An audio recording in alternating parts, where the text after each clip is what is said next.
The following production is part of the Play Some Video Games podcast network.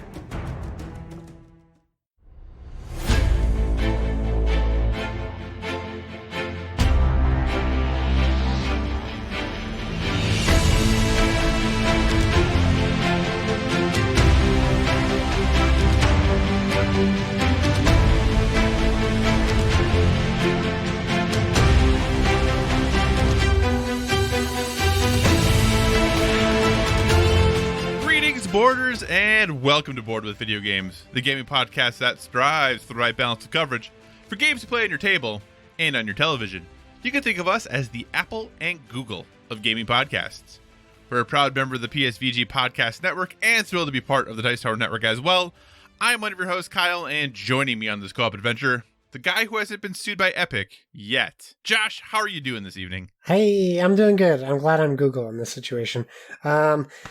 Yeah, I'm doing good. We got some crazy weather here. I saw hail for the first time in my life today. I will say, when I saw you post that, my immediate reaction, this was kind of like the burrito revelation. Yeah. Has Josh never seen hail before? We never get hail here. Wow. We get snowstorms. We get ice storms. Right. Never have hail. In fact, this storm front that just came through, actually, it looks like it took down a little bit of our tree in our backyard, to the fact where a branch or four are hanging very close to the power lines in the back of the house. So it should be interesting to see what happens. And they're still rolling through currently, but that hail, man, just started coming down. We're talking nickel-sized hail. Okay.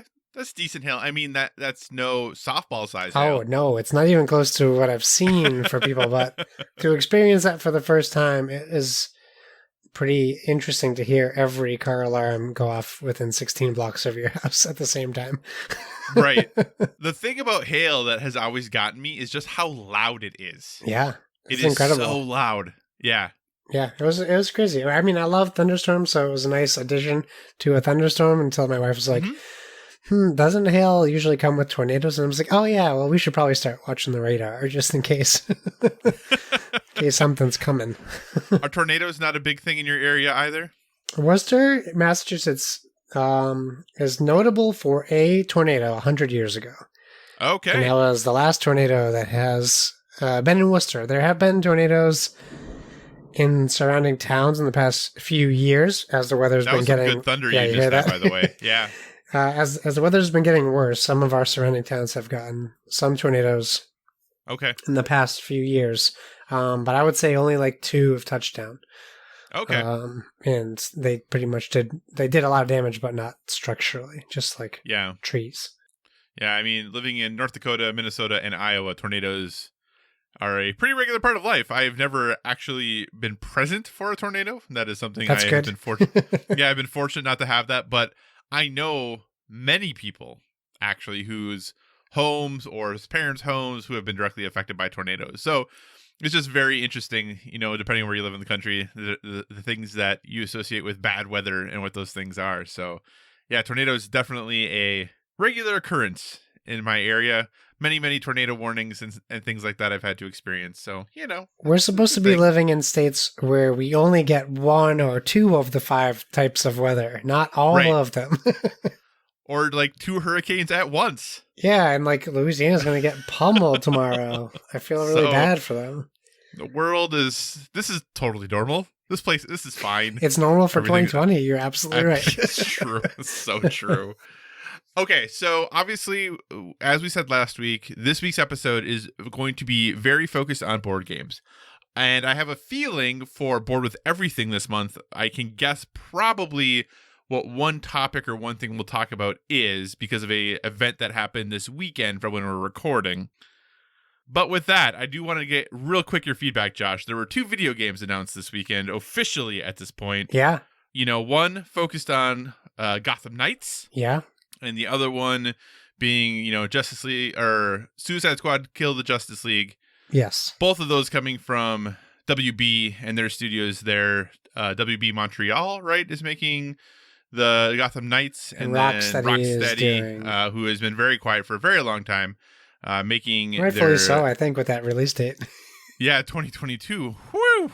I think the last game they released was 4 years ago. 2016, but that was the Nailed it. Batman VR. Yeah, I think Batman Arkham VR was 2016 and Yeah. Arkham Knight was 2015. So it's been a bit. Just really quick reactions. Excited, not excited? What are your thoughts? 2021 for Arkham Knight, 2022 for Suicide Squad. General impressions from watching the trailers and all that good stuff. I mean, Suicide Squad, I like the trailer, but it's a 4-minute CG trailer. It lends absolutely nothing. Like, I would rather them have not even mentioned it, to be 100% honest. However, we do get a look at evil Superman, kind of, right at the end of the trailer, which really kind of makes me question the premise of this game. Because you're already playing as the bad guys, but now Superman's also a bad guy. Gotham Knights, it's a game that at face value, I don't want this game because there's no Batman, but it looks great. And I do want it. Court of Owls doesn't feel right to me without Batman, though, so I'm wondering if he comes back. Like, rumors of his death, like, are false, something like that, where you play most of the game as this 4-pack. I do love that it has co-op. Yeah. I don't love that they're using the Justice League teleporting system for Red Hood, because it looks sloppy, from the trailer. And they show like a quick second of it looks like how you actually use it in the game, and it looks just the same reason why I don't use the teleporting characters in Destiny. It doesn't feel right to me. So hopefully they really nail that down. I can't wait to play as Batgirl, to be honest with you. I love her character. Robin, Nightwing, Red Hood, all of them I'm a fan of. I know people are like, I don't want a Batman game where I can't play as Batman. Like, you're playing as Batman's, like, proteges. Like, you should want to play as these people. These are people that are greatly influenced by your favorite superhero. Like, I would also love to play a game as Superboy. Like, that would be cool.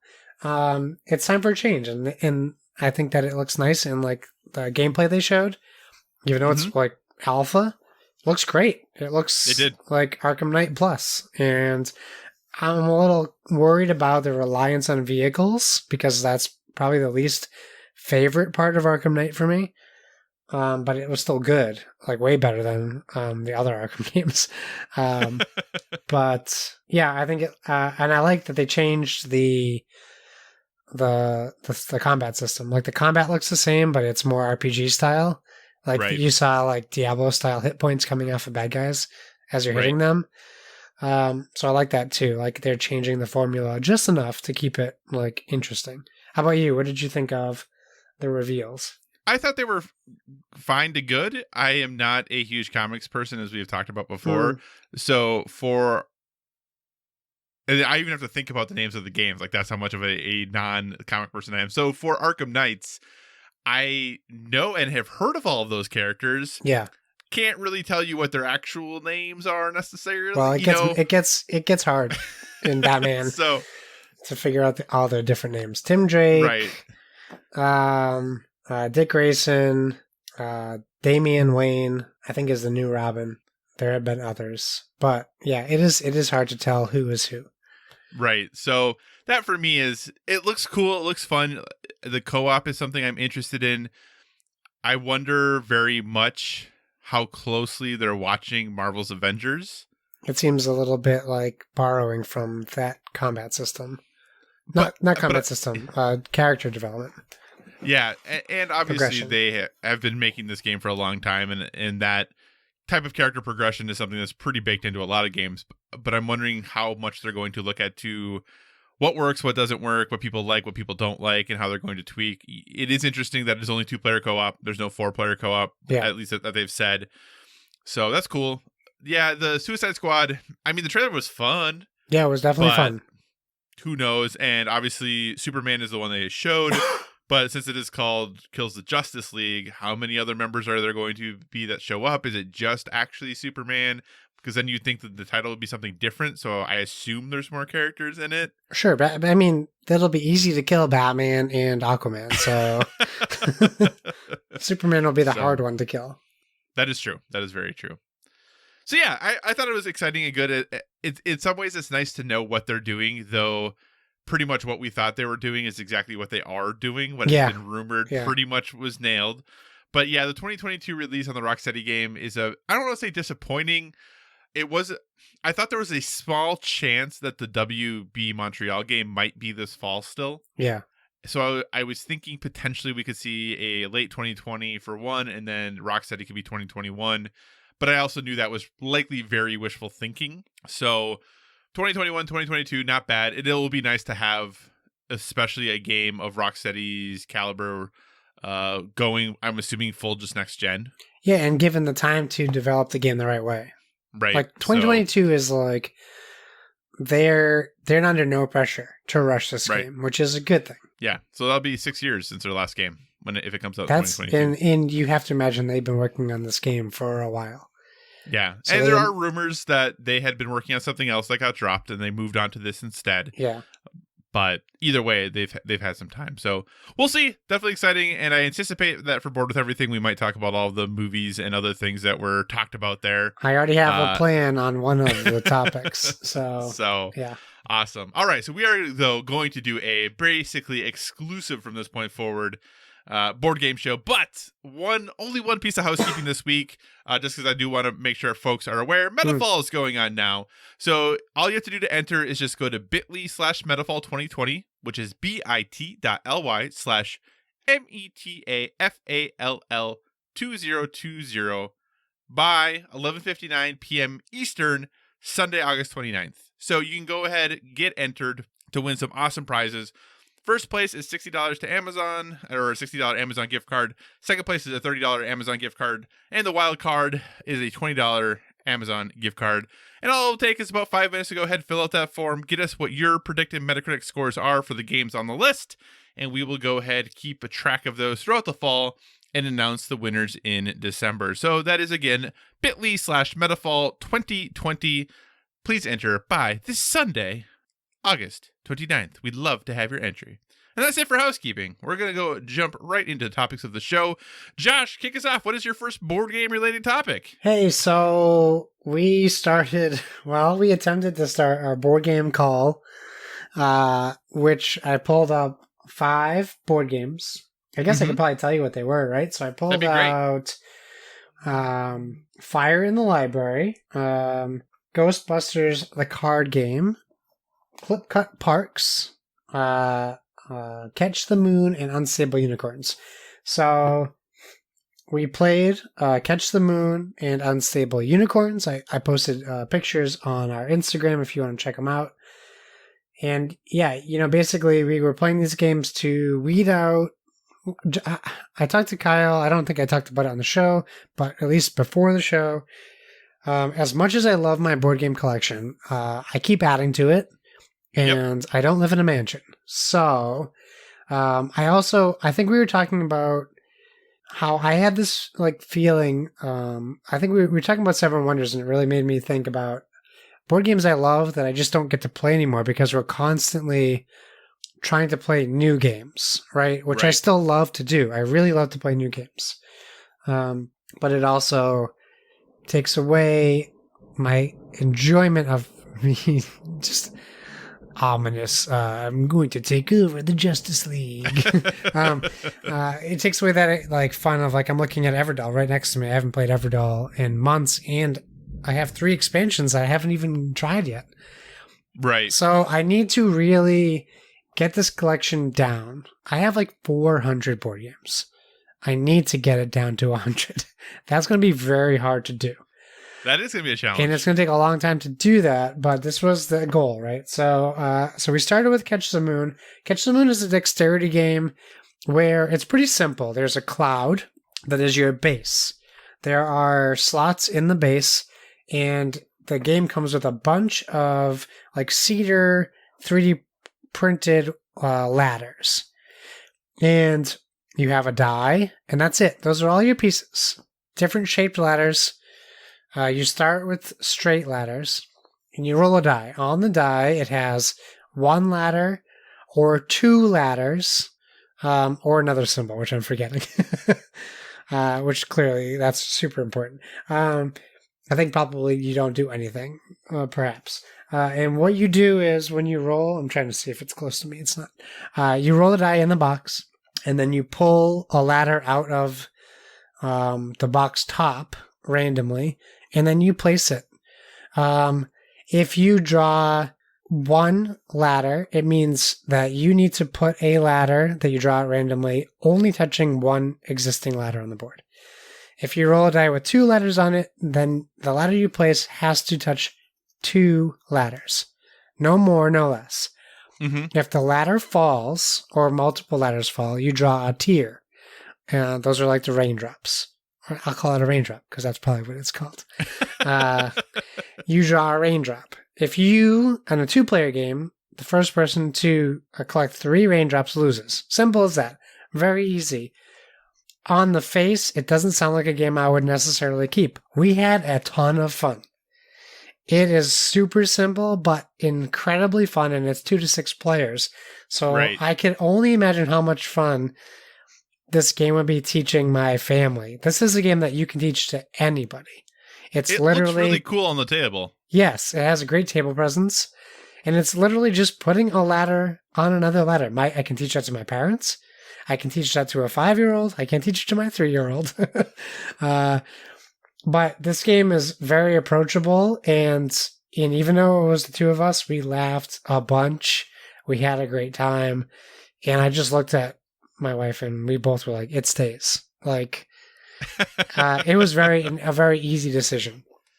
So Catch the Moon, if you can find it cheap, grab it. We got it really cheap at PAX Unplugged. At the cool, like, in PAX Unplugged, they have this thing where cool stuff has like this huge presence, and they have all their games. And then the next day, almost all their games drop half price. And then the last day, almost all their games left are like 70% off. So I think we got They this don't want game to for take like it back with them. $20. Yeah. Nice. So it was a great investment. So yeah, a lot of fun. Catch the Moon stays. Then we played Unstable Unicorns, a game that my wife really wanted. My cousin, who backed it, who never like backs Kickstarter board games, he was talking about this game. So we didn't back it, so we bought I think the Target version, the regular version. Unstable Unicorns is very similar. Not very similar. It has like Exploding Kittens vibes. But essentially what you're doing is you pick a starting a newborn unicorn or a baby unicorn. That's your character for the game. And you're literally drawing 5 cards, and you are messing with other people's stables or decks, and you're trying to be the first person to have 7 unicorns, or in this case, unicorns or narwhals in your stable. The artwork's really cool. It's a very tongue-in-cheek, funny game. And we had a lot of fun playing this one too, unfortunately. So, and I say that only because I thought for sure this would be one we would be getting rid of. But Unstable Unicorn stays. We had a lot of fun with it. It would also be another fun. These are 2 great icebreaker games, right? If you're doing a board game day with friends, these are 2 games you can play in under 30 minutes with friends, especially if you're in between big games. So these were great, honestly. I was very surprised, and I was also very happy to get 2 board games in one night. So now I just got to pick 2 more games to add to the 3 games that are still sitting here. I said to my wife, I said to Ashley, we should probably start picking the games we don't want to play out of the 5. Instead of the 2 we do want to try. So I think probably Ghostbusters, the card game, and Clip Cut Parks are next, but we'll see. Gotcha. All right. Awesome. Well, I'm glad to hear those went well. I have, playing board games other than continuing to play Lord of the Rings has not happened much recently, but I really wanted to because I just got Fort the other day. Oh man, I really want to get that. It hasn't popped up on my FLGS yet though. Yeah, so I pre-ordered it, so from Leader, and I'm really excited to give it a shot, but I just haven't had time to get it to the table yet. But hopefully soon that will happen. So, anything else you want to say about your 2 games, Josh? They get recommendations from me. So if you have the ability to get either of those games at what you would deem a good price, grab them because they're both very good. Awesome. All right, Josh. I thought we'd try something a little different for my first topic, and I'm pretty excited about it. So what I did is I went through, a couple days ago, I went through the board game subreddit and just picked out a handful of questions that someone had asked as a post that I thought was a super interesting question or a fun question or might be a question we could talk about on the show that could potentially be interesting. Now, some of these are going to be a little challenging because I think some of them you have to think about a little bit. But here is where we're going to start. This comes from, oh man, I cannot. Starting on a bad note. Since we're a family-friendly show, I actually cannot read this. You can't even say the person's username? No, I can't say their username. Okay, that's okay. They can be anonymous. Yeah, so you can go find it if you'd like to. But here's their question. Regarding board game expansions, why do you like your favorite expansion to a board game? Oh. Well, I mean, I think that question is the answer's more simple than anything else. There's a lot of board game expansions that I have and enjoy, but realistically, the best board game expansion and why I like it is even if I don't even list the game, I don't even know that you have to. It's because it makes the original board game better. There's so many, like, you could look at Carcassonne, right? Or even Catan as an example. Right. There's like diehard people that will swear to you, don't buy these Carcassonne expansions, only get the Princess and the Dragon because all the other ones are terrible, but I would not play this game ever without this expansion, right? A game that I would use for me is probably Marvel Legendary. Okay. And I wouldn't play Marvel Legendary without the Spider-Man expansion. Because it adds some of my favorite villains and heroes. But there's so many expansions to Legendary that also, you could argue any of those expansions could be that one for you, depending on who you are. Because the Guardians of the Galaxy one, awesome. Fantastic Four, awesome. And, maybe it just adds a villain you like, or maybe it adds your favorite superhero, at least for that genre. So I think ultimately, like, if it makes the base game better, like, that's the reason, right? Yeah. No, I agree there. And when I was trying to think of an expansion that I really enjoyed, and I suddenly was catching myself wondering if something was an expansion or actually just part of the game, because it becomes so seamless that I always do it or always play with that expansion that I can't always necessarily remember anymore. But one example of something that I do enjoy is something like Leaders, the expansion for Seven Wonders. Yes.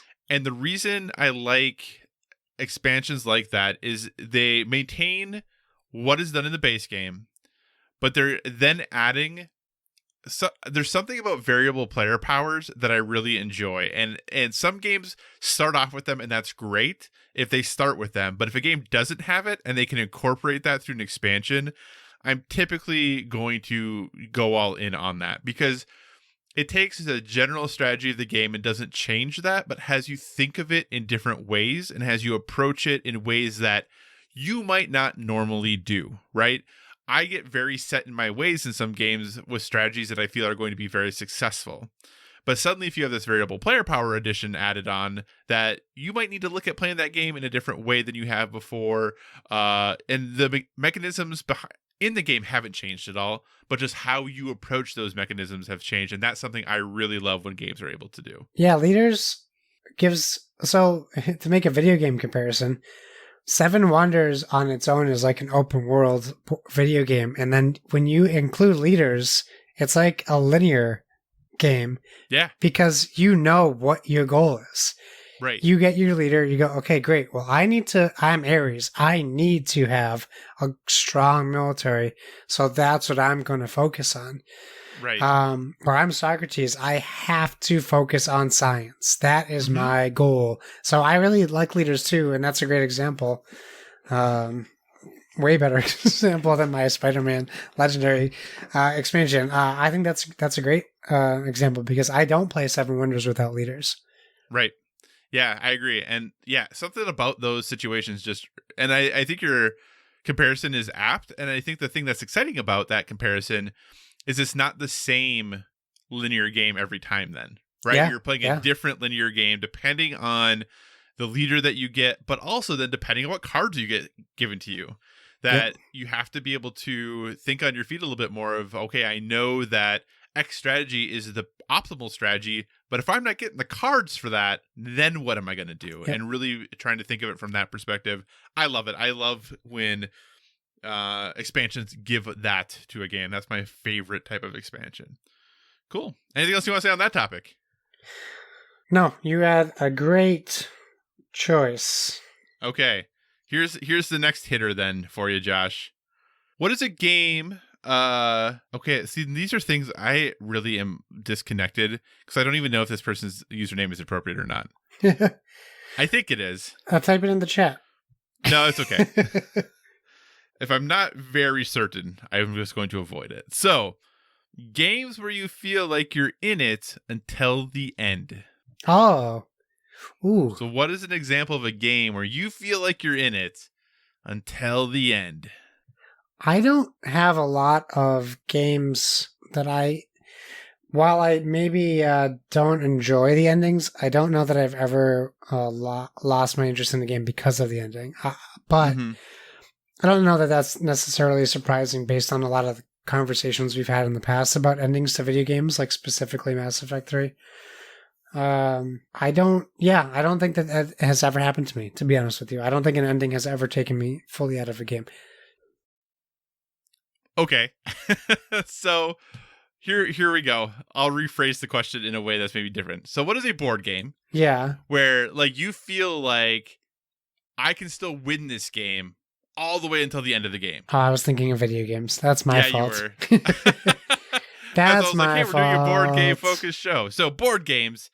What is a game where you like? What are games where you feel like you can still win all the way until the end of the game? Catan, for 100% for sure. Okay. And Ticket to Ride. 2 games. I think that they're pretty entry level, but there's always this like false sense of security where you have hidden victory point cards. Even Seven Wonders falls into that group.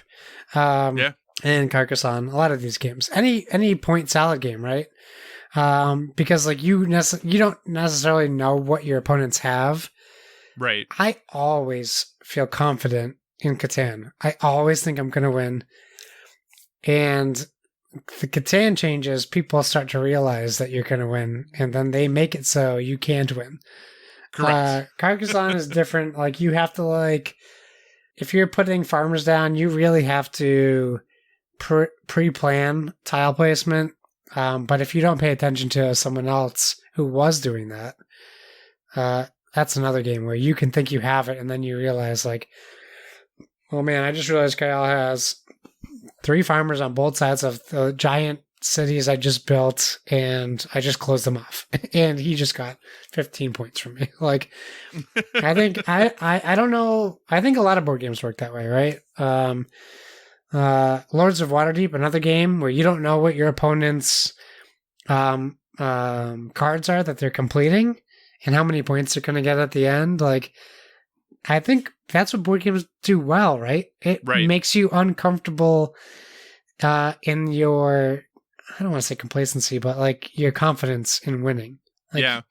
I mean, so you're different from me, right? You're the min-max gamer. You're always, ideally, you're always planning ahead.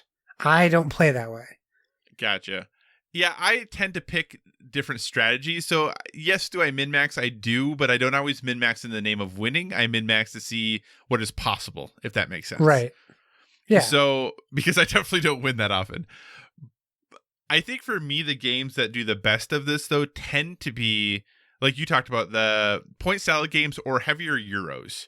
Yeah. Where it's really hard for you basically just to keep track of what you are doing, let alone keeping track of what everyone else is Right. doing. And even some of those, I feel like when they have scoring tracks are still they don't paint an accurate picture of what the situation really is until the end of the game anyway. I do think in general, games with scoring tracks, while I understand the importance of keeping track of your score, I do think they can have the negative impact of if someone looks at that and sees they're super behind, that sense of hopelessness starts to set in, even if that might not be true. Maybe there is very specific paths to victory for them. So I think not games in general that don't have scoring tracks, I think help with that. But heavy Euros, the game I thought of immediately in this was why am I blanking on the name of it? Feast for Odin. That game, super heavy, so many different things that can happen. You can look at your opponent's board and get an idea of maybe where they're at, but then they're going to take 2 or 3 different actions than what you expected, and suddenly you're really not sure where they're at anymore or what their score might be. So heavy Euros, I think, really lend it to it. And yeah, any Stefan Feld point salad game, I think also really lends to that. So cool. Anything else about that? No, great example. Okay, so we are going to do 2 more questions from here, and then we'll move on to our next topic. Cool. All right. Yes, I have a whole bunch more to say. So those are super, super Future great episodes. I like it. I know, this is going to be awesome. Okay, so this comes from user Snake the Sniper 0. Okay. That's the first name we can use. That seems appropriate. And this, I think, is a very interesting question. Is Pandemic the new Monopoly? Oh, no, I don't like that question. Why don't you like that question? Because it has a negative connotation to it. To you, it does. No, to the board game industry. Okay. You can't say that Monopoly isn't the Sharknado of films for board games. That's not even a good example. I don't like that is the question, because Pandemic is a very complex board game. Maybe like Ticket to Ride would be a better comparison.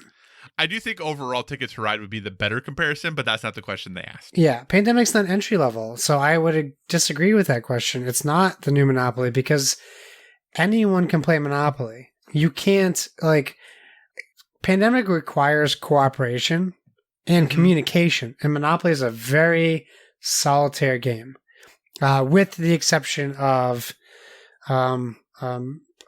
bartering, I guess.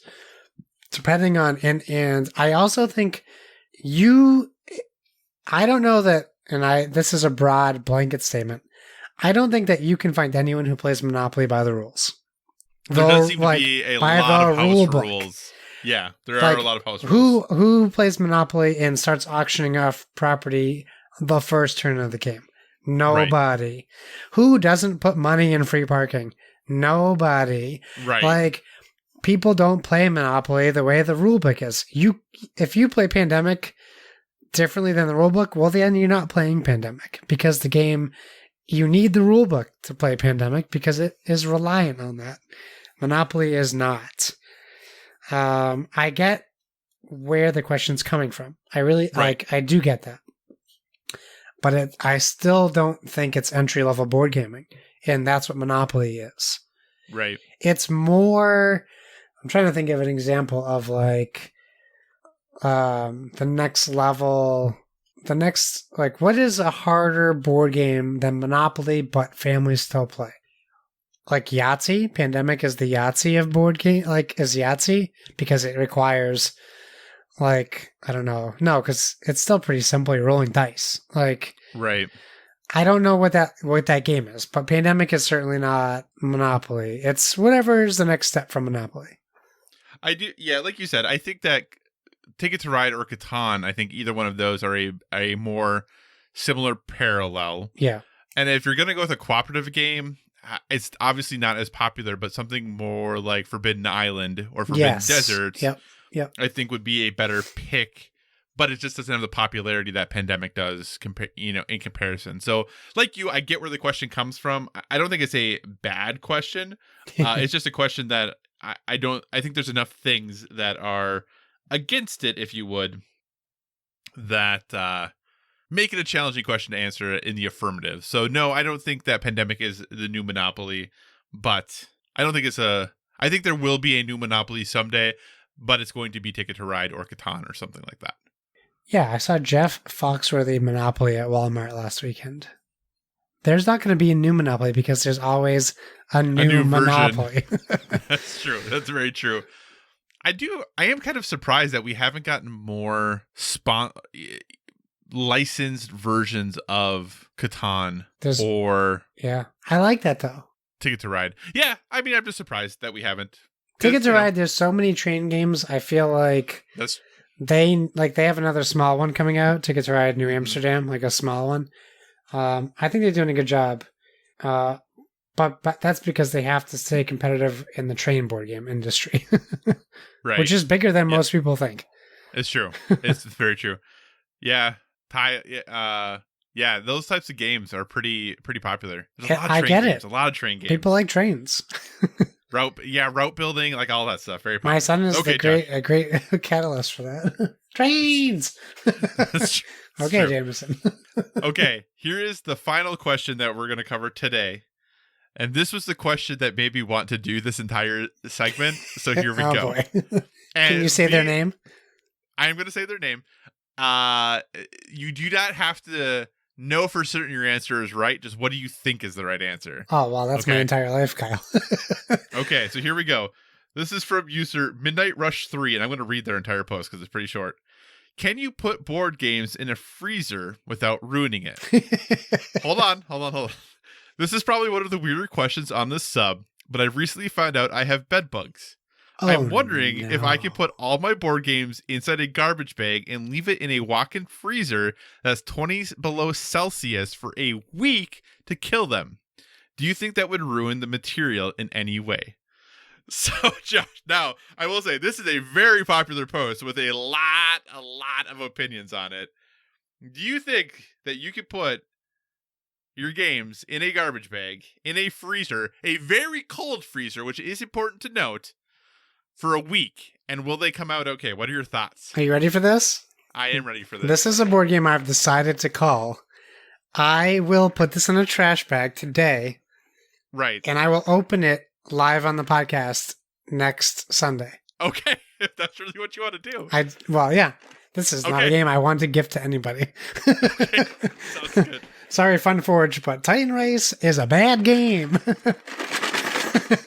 And I'll let you know, because I don't know the answer to his question, but we're going to find out.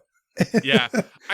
My gut tells me if the freezer is cold enough, and then when you open the bag, if you open the box and take everything out of it, and let it warm up, not in the box, I think things would be okay. What was the temperature you said?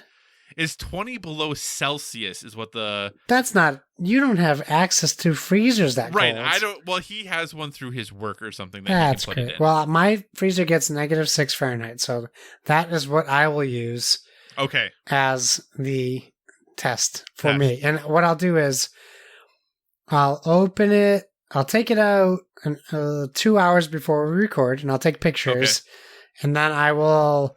I'll put them in a Tupperware container, and I'll keep them in here, so I can, while we record live, I can check how they're tell doing. you how the cardboard's doing. Okay, yeah, and there's a lot of back and forth. A lot of people think it's going to be cold enough that that'll be okay. I'll be very interested to see how that goes. I get it. So, like they think that it'll be cold enough to be okay, but it has to thaw, and it's cardboard. Right. Well, the thought is, though, is since it's so cold, typically when things start to freeze, the moisture in them is going to, it might pick up moisture during that process. Yeah. But since it's so cold, the chance of them picking up any additional moisture is pretty minimal. But I think that's going to be hard because if you're already in a humid environment, it will obviously squeeze out some of that humidity when it freezes, but not all of it. So. Well, I'll put it in a Ziploc bag. I'll fill the black bag full of ice cubes to get it colder. to try to get as close. Obviously, it's not going to be that cold, but right. as close as I can get to the coldest it'll be, and we'll see how it works out. Awesome. That's a fun experiment. Thank you for doing that. This will be great. So if you enjoyed that, folks, let us know, because I think there are some obviously interesting questions that come up on the board gaming subreddit. That's a so fun we might one. do that more in future weeks. But Josh, what is your second topic this Hold week? on, I want to look inside this and see what we're dealing with. We got a rule book. We got cardboard maps. We got cards and plastic pieces and dice. So we got all of it. We got everything. Okay, perfect. Okay, so my topic is something that I was hesitant to talk about a couple weeks ago, but because we're doing board games, and I do still think it's important. We're going to talk about Jamie Stegmaier, past guest on the show, hopefully future guest, also, but tweeting from Stonemaier Games. But Jamie came under fire. I put recently, but like semi-recently, for publicly, quote, commenting, unquote, on a reviewer for not getting the review out for Pendulum in a timely fashion. I pulled up the thing, what I do want to talk about is where do we stand on board game reviews and timeliness of said reviews. So this all stems from a Watch It Played tweet, which was on Pendulum. And the tweet said, "Who goes first? Everyone, assign your workers as the grains of sand drop away and perform actions to become the kingdom's new ruler. Join me here and learn how to play Pendulum, this new title from designer Travis Jones and published at Stonemaier Games." And then the newest addition to the Dice Tower, which is Our Family Plays Games, tweeted back the chaos. "We are scared of the chaos." To which Stonemaier Games replied, Have you had a chaotic experience playing Pendulum?" They replied back, by the way, this is on August 4th. They replied back, "Well, we'll keep that a secret for a few days and let everyone know real soon." Smiley face and 2 hearts. To which Stonemaier Games replied, "Okay. Though advanced copy reviewers have been able to talk about the game since July 29th, so a whopping 6 days before this, as the pre-order starts tomorrow. I think people would have been interested to hear your thoughts leading up to the pre-order so they can make an informed decision." That tweet had 43 replies. Just to point that out. Most of the replies, well, basically what happened was the replies led Stonemaier Games to reply back with Jamie's famous blog post called "My Current Approach to Board Game Reviewers." Let me get the full title to have that, because it says and ... and content creators. So Jamie went on to defend his position because what had happened was a lot of people took, maybe offense is the right word. Someone said, "So your stance as previewers can only speak up if they are ready to do so on day 1 of your lifting the embargo." And then he had a very long response. Basically, a lot of very prominent board game personalities and reviewers spoke out against Stonemaier's stance on this. Now, I don't know how much you read or how much you followed this, but I will say in Jamie's reply, he did cover that he only typically gives out 8 to 12 copies for advanced review copies. Right. However, for me, he does not explicitly ever say there's a deadline for a review to come out. Never. Not once does it say, "I expect this to come out at this point." He also goes out of his way to mention that he gives these games out for free, which I think is pretty standard for board game reviews. You hear that one? That is a good one. Yeah, I love thunderstorms. Maybe God is angry at Jamie Stegmaier. So I think what we learned basically from this whole thing is that Jamie definitely feels differently about, this is a broad stroke, the general board game reviewing community. Yep. Where people don't typically, because they're not getting paid, they don't typically take on board game reviews with specific dates where their review needs to be done. And in fact, we've reviewed board games. It's taken us months to get our reviews done, and we've never had any pushback at all. Right. So I don't know if this is maybe a symptom of Jamie being very open and honest with his like fan base, because he puts out so much content on a weekly basis. And I don't even want to target this at Jamie, but I feel like we kind of have to at least address Stonemaier Games' response to this. In your mind, where do you sit on timely board game reviews and even board game reviews in general? It's a great question. I think to start with, and I wouldn't have said anything in that. I wouldn't have tweeted anything that in any way indicated that maybe the review should have been done. Yeah. I could have easily seen myself, if had I been in that situation, tweeting something about, oh, well, if you have questions on things or whatever, let me know. Otherwise, really looking forward to, your review when it gets posted or something like that. Yep. I also understand, though, the perspective of anyone, really board games in general, who is running a small company, has very limited number of review copies they can send out. And I don't know in this situation if a review copy was requested or not.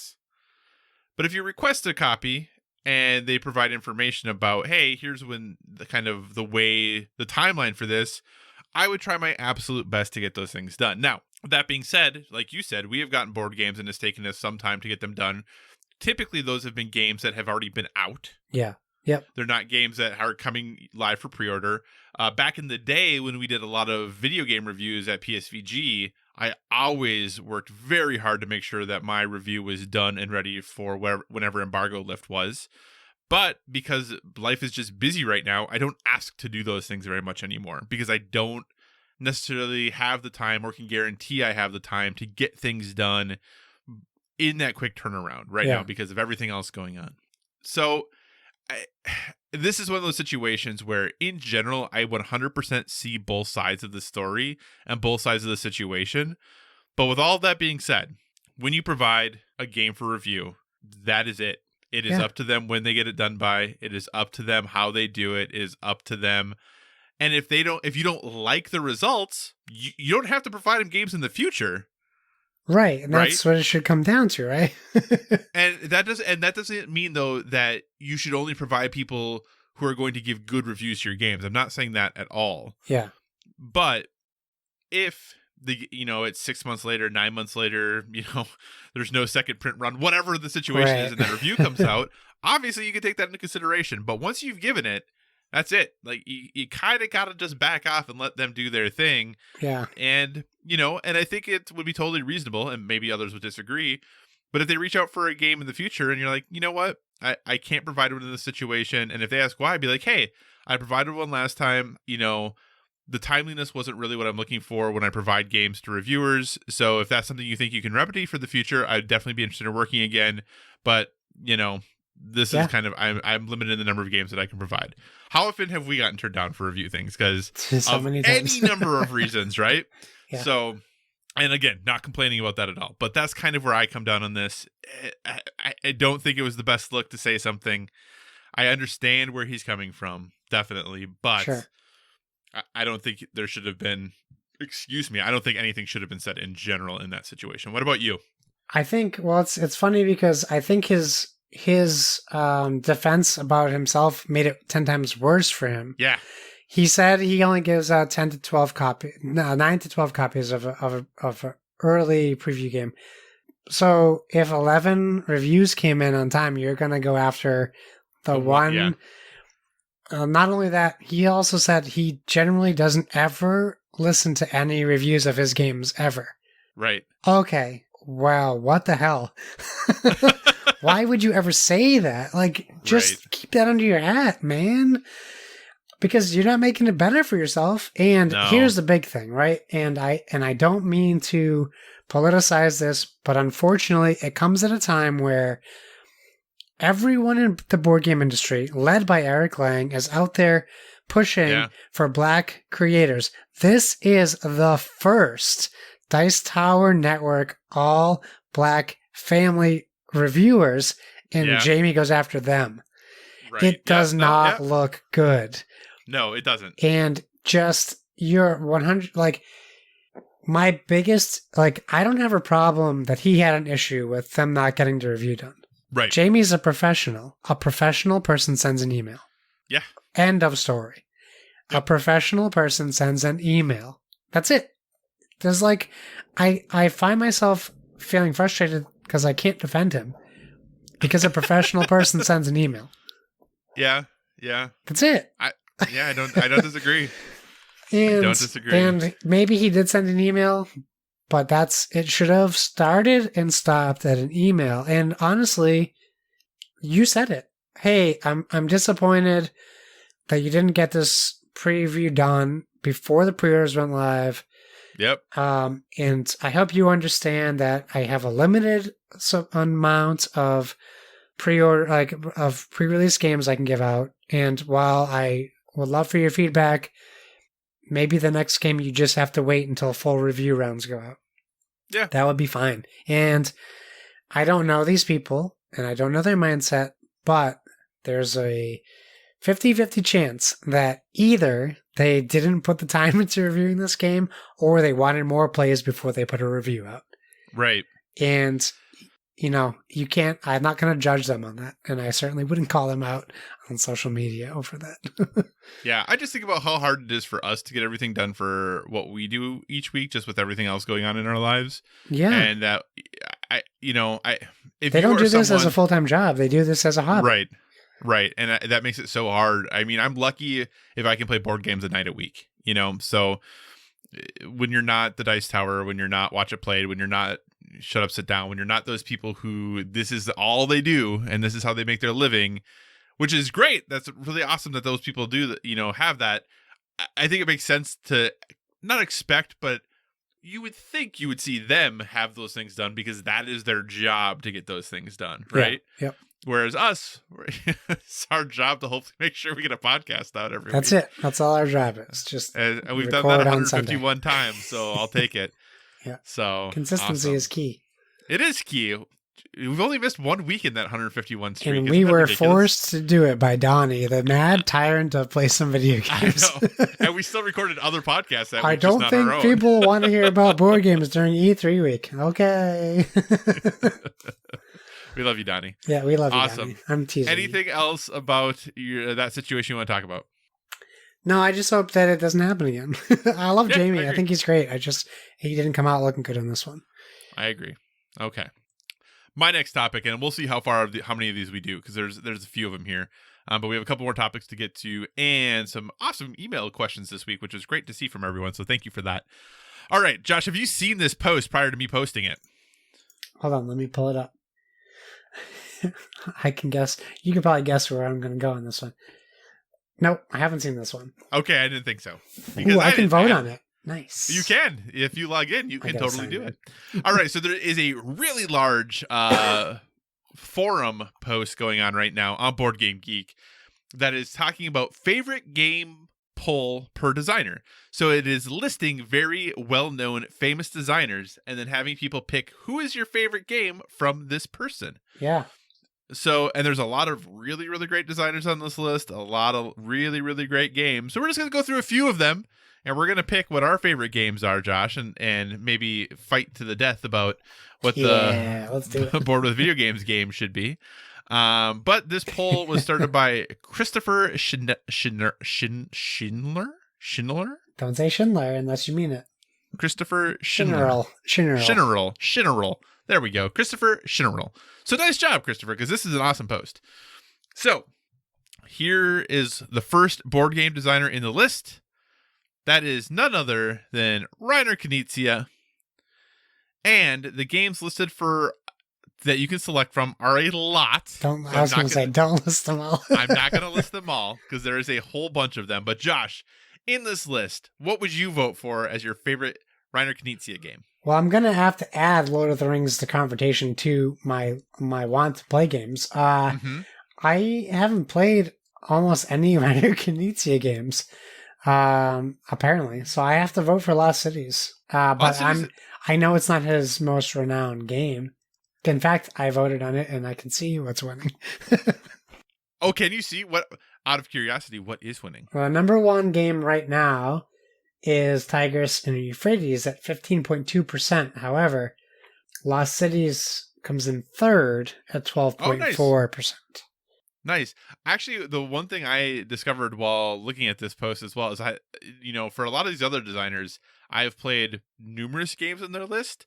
I have not played many Reiner Knizia games, so I'm kind of in the same boat as you are. And I was really surprised by that because I just had assumed. I thought for sure I played his games, yeah. I know. But I probably would have to go with Lost Cities as well. So, yeah. I will say, one thing that Reiner Knizia does well is I like the names of his games for some reason. Oh, yeah. Tigris and Euphrates, Shot and Totten. Like, they just sound so cool. His games always just, I don't know, something about them. All right, so that's Reiner Knizia. We're both saying Lost Cities. Like I said, I think there's like 15 games in the list. So for El Dorado is number 2. Oh, which is actually... I thought you would pick that one. That is actually what I'm going to pick. I'm going to pick Quest for El Dorado. Okay, that is you where got the number 2, baby. Yep. So Quest for El Dorado. All right, next one on the list then. Another, small designer, not a lot of, games under their belt. Uwe Rosenberg. Yeah. Smaller list to pick from. Obviously, in general, known for really designing those very, very heavy Euro games. So what you picking here? What is your favorite Uwe Rosenberg game? I know what you're going to pick. My pick is Patchwork. Okay, that's a good pick. Which you say you know what I'm going to pick. Number 3. Okay, you say you know what I'm going to pick. What do you think I'm going to pick? Agricola. You think so? Or Feast for Odin. So here's the hard thing. Are you going to pick Caverna? I have Caverna. I really like Caverna. Yeah. I like A Feast for Odin. I like Le Havre. Agricola's great. Man, this is a tough one. Oh, goodness. So... other games that weren't on the list that has a pretty high percentage. Babel, Aura et Labora, Cottage Garden, Bonanza, and Mercator. A Feast for Odin is the most common, or I should say the most recent one I've played. Yeah. But gosh, he really has great games. I think... Excuse me. Is he my favorite designer? Man, maybe he's my favorite designer and I didn't even realize it. I am going to go... Final answer. Josh, this is hard. You want to phone a friend? I kind of want to. I kind of actually should ask her. Do you want the 50-50 or the audience answer? I'm going Le Havre. Okay. All right. Well, number 1 is Agricola. Mm-hmm. Number 2 is Feast for Odin. Mm-hmm. Number 3 is Patchwork. Number 4 is Le Havre. Gotcha. Yeah, I really like Le Havre, A Feast for Odin, and Caverna a lot. So... Yeah. That was a tough pick for me, but they're all great games. All obviously super heavy games, but awesome stuff. So the next one then on the list is one of my favorite board game designer names to say. That's Vlada Chvátil. A lot, we'll say overall, lighter games now than what Uwe Rosenberg in general has designed. Sure. And a smaller list too than what Reiner Knizia had. But when, looking at Vlada Chvátil there, Josh, what sticks out to you? I mean, for me, it's Codenames, right? I think it's got to be for most people because Galaxy Truckers is the game that gives me aneurysms, so I have to go with Codenames, I think. Okay, so Codenames number 1, Through the Ages number 2, and Mage Knight number 3. Okay, I thought Mage Knight would be over Through the Ages, so I'm kind of surprised there because Mage Knight has a very passionate fan base. People really love Mage Knight. So, have you played Through the Ages? No, do I own it? No, I don't own it. It's a game I want. I agree. I've never played it either. I've looked at it at the store many, many times, but I still have Civilization that I haven't played, so I figure probably shouldn't get Through the Ages if I can't even get through Civilization. So, Yeah, awesome. Oh, Vlad Chivado, what a cool name. So that's our both of us picking code names. Where's Galaxy Trucker on the list? Is it listed? I haven't played. Oh, sorry. I was like, I haven't played it. Galaxy Trucker is fourth. Oh, okay. That game stresses me out. So, all right. Next, then on the list is none other than Alexander Pfister, who again does mostly Euro style games, but kind of expands out of that a little bit. Has a correct me if I'm right or wrong, but has a Spiel des Jahres winner for Isle of Skye, correct? I believe so. Yes. So yes, yes, correct. Awesome. So where are you on Alexander Pfister games, Josh? Any that stick out to you? Any that you're kind of picking between here? He is a blind spot for me. I do have Isle of Skye because I got it because of the Kinderspiel win. I just haven't played it yet. I know yours, and I want to play yours. Okay. But I have Broom Service, the card game. Broom Service is also, not Kennerspiel winner. So he's won for Broom Service and for Isle of Skye. Oh, okay. So Broom Service is on my list to buy. I've always heard good things about him, but I can't. I'm just going to vote your pick so I can see the winners. So gotcha. I'll let you take it from here. So my pick is Great Western Trail. I Yeah. love Great Western Trail. I think it is an absolutely brilliant Euro game. The theme is odd but endearing and wonderful. It is one of those games that the more you play it, the better you get at it. So Great Western Trail is definitely my favorite from him. But I will say, interesting thought is that Blackout Hong Kong is probably one of my most wanted games that I've never played. Really? Yeah, I don't know what it is about that game, but I really want to play it. I have a strong desire to pick it up, and it has gotten to a point where I think it's pretty inexpensive now. I think it was rather expensive when it came out. Yeah. And it's not too bad as far as price goes now. So maybe I should go ahead and pick it up because goodness, I don't know why. Something about the theme and everything about it really just makes me interested in it. So yeah, anyway, Nice. long story short, Great Western Trail. What's the top three? Great Western Trail, number 1. Isle of Skye, number 2. And Maracaibo, number 3. Oh, interesting. Very, very cool. All right. The next designer on the list then, someone who we just recently talked about, the one, the only Jamie Stegmaier. Josh, pretty small list compared to a lot of the other designers here, and especially about someone who we're about to talk about. But what's your favorite Stegmaier game? Solid list, though. Solid list. Viticulture is my pick on his list. Gotcha. How many of the games have you played? I played Scythe digitally. I own Scythe physically. I have Charterstone, but we didn't get to it. Mm-hmm. I don't have Tapestry or Euphoria or My Little Scythe. But they're all games I want. Yeah. So Scythe is definitely my pick. I have Tapestry, but haven't played it. Obviously completed Charterstone. I've played Viticulture, which is great as well. Never played Euphoria, though. Don't even own it. But Scythe is a game that was one of my first Kickstarter projects that backed and really got me into backing board games on Kickstarter because the game was so good. And I'm actually looking at my Kickstarter thing right now. Where was it here? 1, 2, 3, 2. So it was the 7th Kickstarter I ever backed, but it was really the 3rd board game. Okay. 'Cause before that was Tiny Epic Kingdoms and Ultimate Werewolf Deluxe. Okay. So really the one that I was like, oh my gosh, Kickstarter board games are so good. But yeah, so Scythe is definitely my favorite, but the rest are great. I'm assuming Scythe is going to be in first place, Josh, but tell me if I'm wrong. Yeah, it goes Scythe, Viticulture, Tapestry, 1, 2, 3. Oh, interesting. All right. Well, I guess I can kind of see that. All right. And then the next one on the list, and the one we will end with, number 6, Bruno Catala.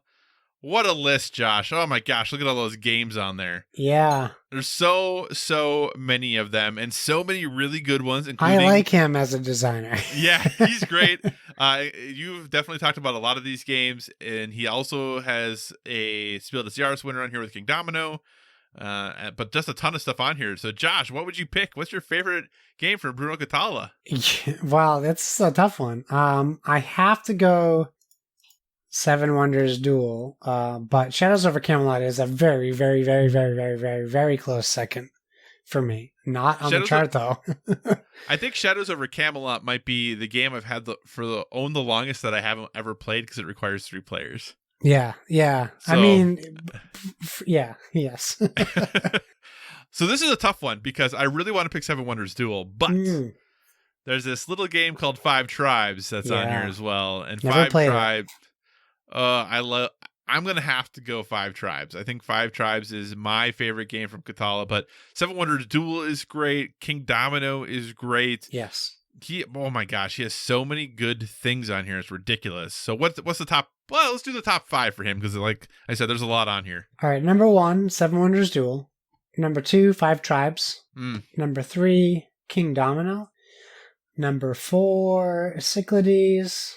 And number 5, Shadows over Camelot. So basically the 5 games we talked about other than Cyclades.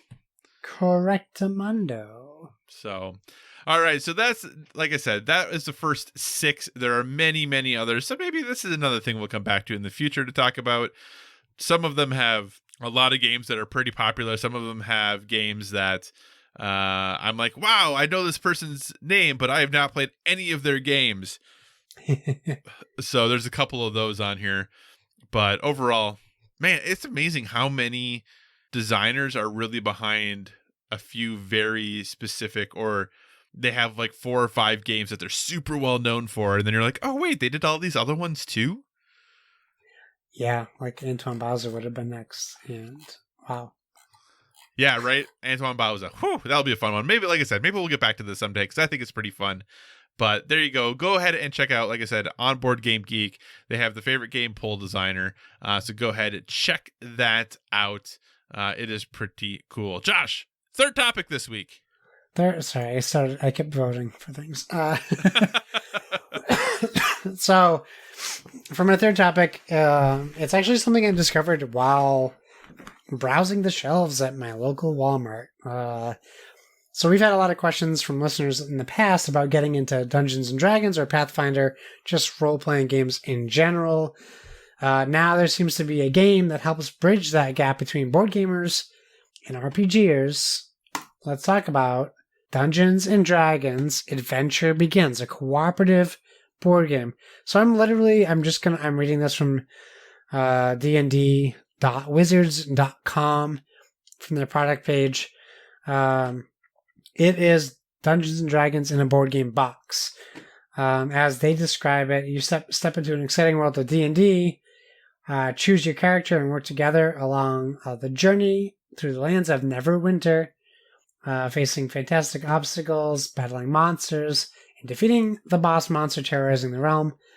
The role of the Dungeon Master passes from player to player with each turn, which is a big change, so everyone gets to be a part of the storytelling. So the features as they list, you have quick entry to D&D, step into the exciting world, designed for 2 to 4 players ages 10 and up.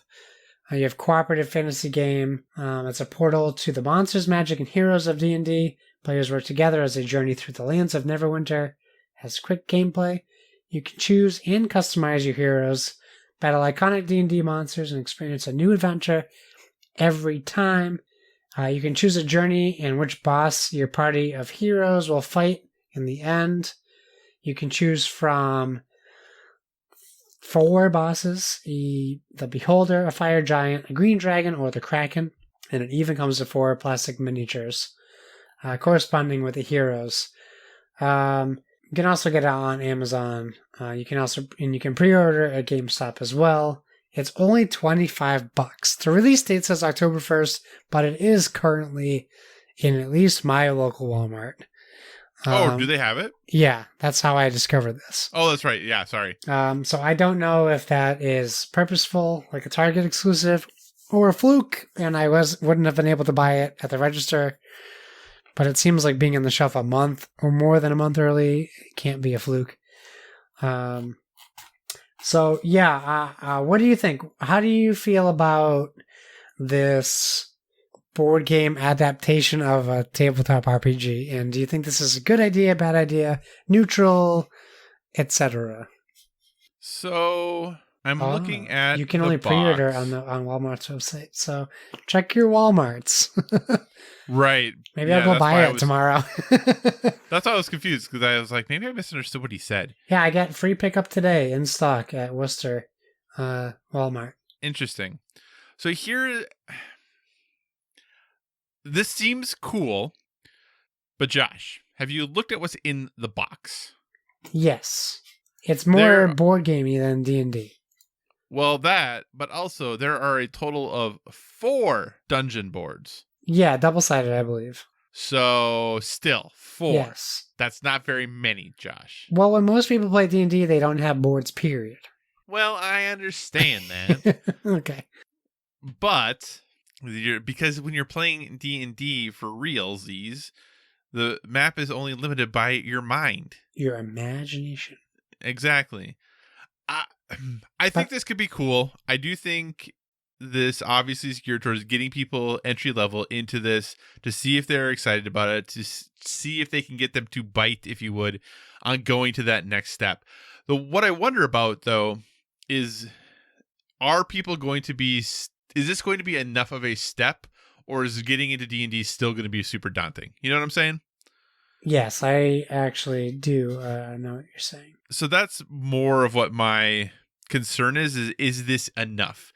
If you had 4 people who got this and they're played through it and said, this was awesome, let's play D&D for real, is that a thing that could actually happen? And I'd say for real in doing their own campaign, not for real that this thing isn't a real game. So that's really what my worry is. And I think it's interesting the box says a new adventure every time you play. How many adventures are there? There's a lot of cards. There are a lot of cards. The maps may be similar, yeah.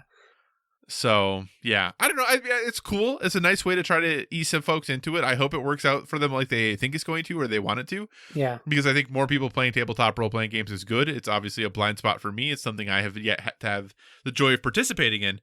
I just don't know this will do exactly what they want it to, but I am hopeful that it will. What are your thoughts? Well, I definitely hear all your concerns, and I share them. What I do like, so I'm looking at, on the Walmart website, looking at the pictures and examples, and, there's a card called Loot, Loot, Loot.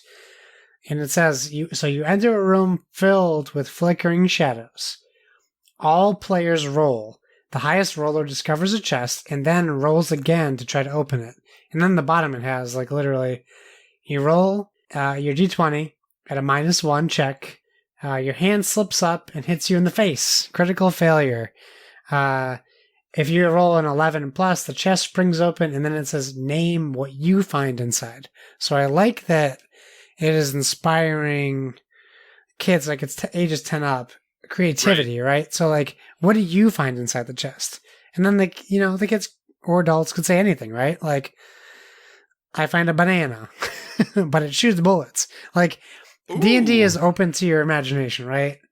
So I do like that aspect. I do think, yes, for sure, the maps are limited, but even if you look at the map pieces, they represent, towns and things. You don't necessarily have to just walk on the predetermined spots on the pieces. So, and they also give you, the player cards, you have a character name, you have a race, a class, this is the sage, they're rational, tentative, and kind, they're a spellsmith, and these are all customizable. Mm-hmm. And they have things that happen on their die rolls, 1 to 10, nothing happens. 11 to 17, 18 plus, and you have all these different abilities and fight skills. I really think, as someone who's just really getting into Pathfinder, I really think this is something I would have loved to have played before I got into what I'm doing now.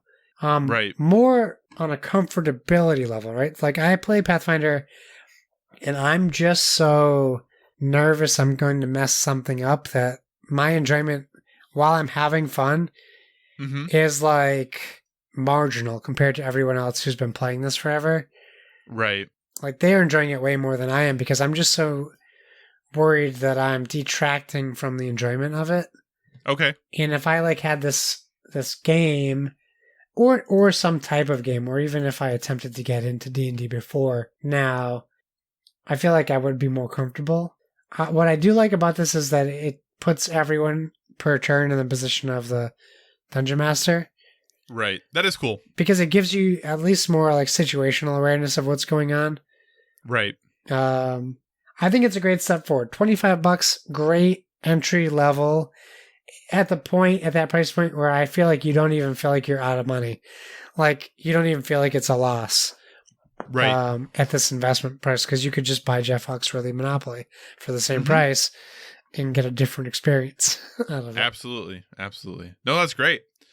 Awesome. You've turned me around, Josh. You've turned me around on it. It wasn't my goal. I don't know that I'm going to run out and buy it, but no, you have Gloomhaven. You don't need to go get that. I do have Gloomhaven. All right, Josh, my last topic is it's time to make some rankings, Josh. We've both backed a pretty decent number of board games on ye old Kickstarter. So what are our favorites? That's what we're here to find out, Josh. Now, I think we can guess your number one. You guess my number one, sure. Yeah, I mean, it's going to be Gloomhaven. I'm not saying that. Okay. But anyway, we're going to go through and just kind of rank order our favorite games, board games specifically, that we have gotten from Kickstarter. Now, Josh, did you look through this at all ahead of time? Did you write down a ranking? Are you just looking at your Kickstarter right now frantically like I am to make a ranking? How did you go about this? I can't rank my Kitty Spring Fountain as my number one favorite board game. You cannot rank that. You know what? I intentionally didn't pre-pull up my Kickstarter. I have it up. It's been up for a little bit. Okay. Do you have here? How many have you backed? So I have. Do you have your pinwheel? What's that? Do you have your pinwheel on the right side? No, on the Kickstarter website. There's a pinwheel with highlighted colors that show the amount of different types of Kickstarters, like journalism, music, photography, and it highlights in color the ones you have backed. So like I have one comic and that's yellow. I have one design that's in blue, and I have 58 green, which is board games. Okay, so you've backed way more than I have. I have backed 60 Kickstarters. Okay, so I have backed as a whole 37 projects. I win. You are the winner there. Let's see. Is it one of these things? Activity? No. Backed projects. Nope, that's what this is. Yeah, we must just be on different pages. Pages, yeah. Anyway, so I have backed 37 total. I believe the bulk of those definitely, probably 30 of them are board games. Yeah, if I click my design, it's Kitty Spring, the kitty water fountain. If I click comics, it's Long Ago and Far Away. And then I click board games. Now my new goal is to fill in my pinwheel and just back something from every category in the pinwheel, so it's full. Well, that sounds like something fun to do. Yeah. So, really quick side story. I love side stories. My oldest pledge that has not been fulfilled yet. Oh boy, I feel so bad for you because all of mine have been fulfilled. No, my oldest pledge that hasn't been fulfilled yet. When they did over the summer, when they had the Steam demos that they were doing as part of their typical demos that they do that Steam does in the summer. Yeah. That game had a demo during that. Really? So it might actually be coming out. And recently I was listening to a podcast and Nick Sutner, who used to work at PlayStation, then worked at Oculus, and now does independent consulting and writing, is helping with the game. So I think it might actually come out. I feel bad for you having this hope. I know. So, okay. With that being said, do you want to do top 5, top 3? How do you want to do this? That's what I was going to ask you. I could do either. What do you have a preference? Let's do top 5. Okay. So what is your 5th favorite Kickstarter game you have backed? Okay. I'm going to go... Oh, one of them's a video game, and they threw it right in with my board games. Oh, Swap Fire's on here. That was not fulfilled. That was not fulfilled. Okay, so I guess I would say for number 5, pardon me while I go through 60 board games. My number 5... Oh, I'd hate to do this. Do it. It's... you know what? I don't hate to do it. My number 5 is Dogs, the board game. Ooh. Is it just because it's dogs, or what do you like about it? I like that it has dogs. That's good. I do have good puppers on the way. It hasn't arrived yet, though. Oh, you're welcome for that one. Thank you. Yes. No, it's a fun game. It's just, I think the agility game I have is better. Agility. Gotcha. Dogs was cool because it's family friendly. It's about rescuing dogs, and it also included like backers dogs, which is cool. But it's fine. It's a fine game. I don't know if it's gonna make the call, but we're definitely gonna get to it. Okay. At some point. Gotcha. My number 5 would be Rescue Polar Bears Data and Temperature. That's your number 5? That's you my love number 5. that game. I do love that game. I have been surprised, like I said, the number of Kickstarters that I've backed that are very good is pretty remarkable, actually.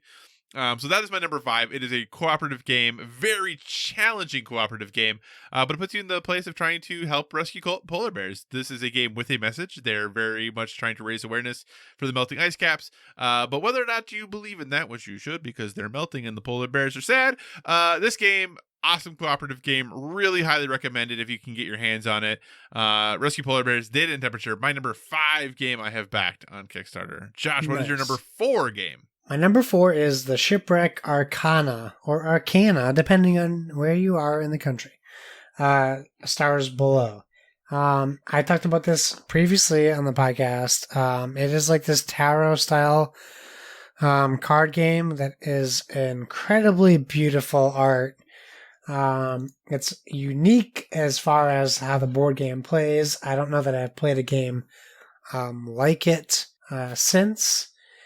And I mean, I can't stress how cool the game looks. And it's actually on Tabletopia, which I didn't know, which I like. It's challenging, which I also found to be fun.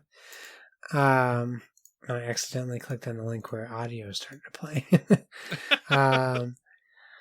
But you have things where cards fade at the end of turns, and you don't want that to happen, and you can lose the game by cards fading. You have fates on cards. It's very much tarot. When you complete a card, you get positive effects from it. It's just a very fun game. It's inexpensive. I think I paid $23 for it. Oh, dang. It's a great price and a fun game, and it looks beautiful. Very cool. My number 4, you'll have to add $106 onto what you paid for your previous game to get to the price of my number 4 game.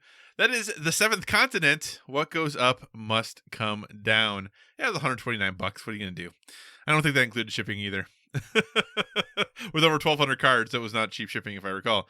But The Seventh Continent is a kind of a choose-your-own-adventure game where you pick a different type of curse that you're trying to rid yourself of, and then basically the adventure begins, and you are down. There's a card sitting in the middle of the table. You can interact with that card, which will then bring additional cards onto the table of places you can go to explore. Very much in that choose-your-own-adventure motif. It's a challenging game. It definitely can be very hard to do well, but they do a very cool job of giving you a lot of options to do and a lot of different ways to explore and some really simple mechanisms. And I really enjoy it. I don't think my partner enjoyed it as much as I did, but I had a really good time with it, and that's why it is my number 4. The Seventh Continent, what goes up must come down.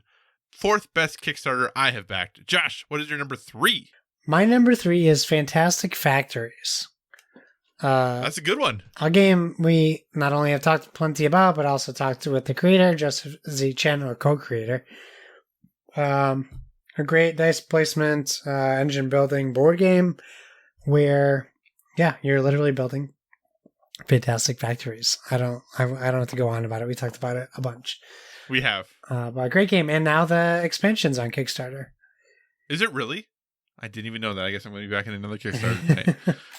Awesome. My number 3 is a little game that, people seem to enjoy it a little bit. That's a game called Root from the folks at Leader Games. Root is an asymmetrical worker placement kind of game where you're trying to get the most points to win, but you and everyone else on the board is playing as a different woodland creature, and you all interact differently on the board. You all have different powers of what you can do, how you can do them, and how you win is different. And it is really well balanced for what the game is. It has a ton of replay value too, because how you interact with basically what your creature can do, and how they interact with the other creatures who are being played in the game is different. So it's a really awesome game. The art is really beautiful, and honestly, had I played this game more, it might be higher on the list. But since it is a game I have not played as much as my top 2 games, it is currently sitting at number 3. That is Root. Nice. Josh, number 2. My number 2 is Dice Throne Season 2.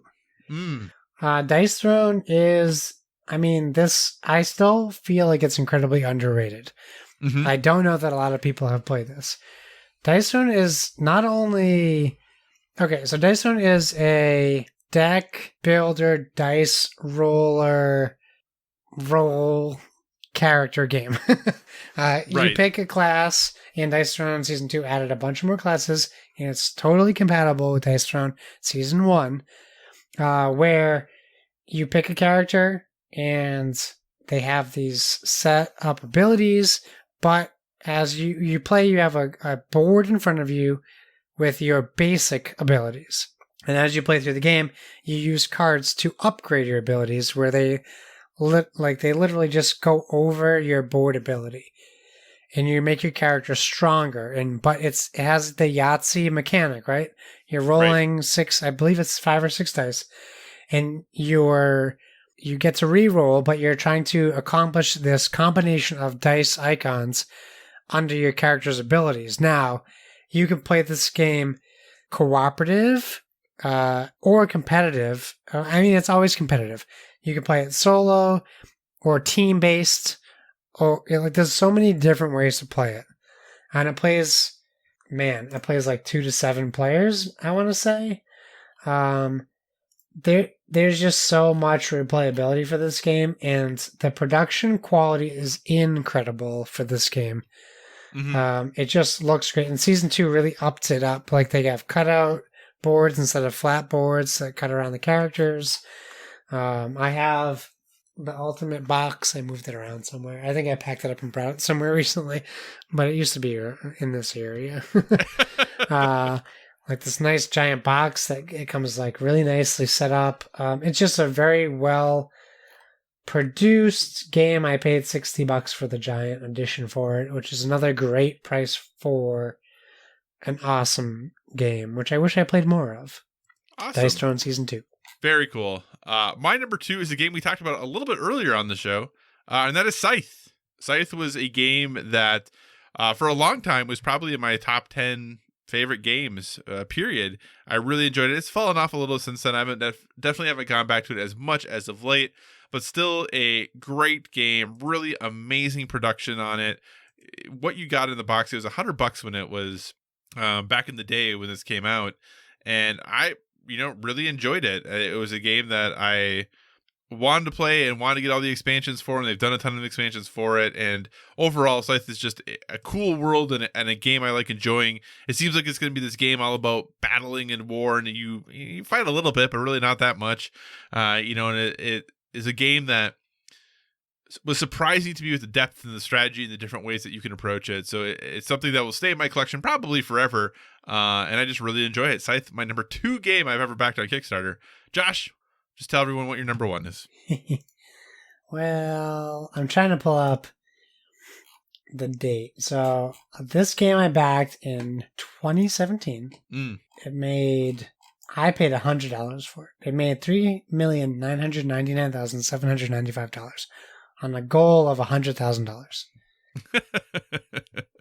And 40,000 backers. And it is Gloomhaven. It is Gloomhaven. And mine was the second printing. So this isn't even the first Gloomhaven one. Right. $100 got me the second printing of Gloomhaven, and not including shipping. We literally just played it 2 days ago. I'm still playing this game I backed 3 years ago. Yeah. It's the best game I've ever played. It'll probably be the best game I've ever played for quite some time. And I can only see Frosthaven maybe overtaking that, and I don't think it will because of nostalgia. Right. How can you have nostalgia if you're still actively playing it? I don't know the answer to that question that I posed. Yeah, I mean, I don't have to say anything else about it except that I can't wait for you to start playing it because I really want to hear what your experience is like. Awesome. Yeah, I'm excited to start playing it. I have it, obviously, but I haven't played it yet, so it can't make this list. But my number one is a game that is in my top 5 favorite games of all time. Is a game that we talk about on this show pretty regularly, and is a game that I absolutely adore, obviously. But the studio has had some weird things happening lately, which makes me sad. But that is Everdell. Just love and adore everything about that game. The engine building, the presentation, the game is just gorgeous. It looks so good. The production value is so high. Everything about that game I absolutely love. It really is a treat to play every time I play it. And they've done a nice job of supporting it with Pearlbrook and Riverdale and the other expansions. It's still just an absolutely spectacular game. I think Everdell is going to be something that sticks around for a very long time. So Everdell is my favorite game I have ever backed on Kickstarter. Josh, really quick before we wrap up this section, what games of the games that you currently have outstanding that you have not received yet, what are you most excited for? Oh boy. Hold on, let me pull it back up. I can tell you without looking that I am impatiently waiting for Tidal Blades to show up. That's probably for me too what I'm most excited about is Tidal Blades. Yeah, Tidal Blades is really killing me that they keep experiencing delays, but also a pandemic. So I get it.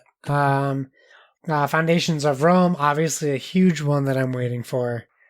Yep. And I think I've gotten almost everything. I think Tidal Blades is the longest waiting game I'm waiting for. I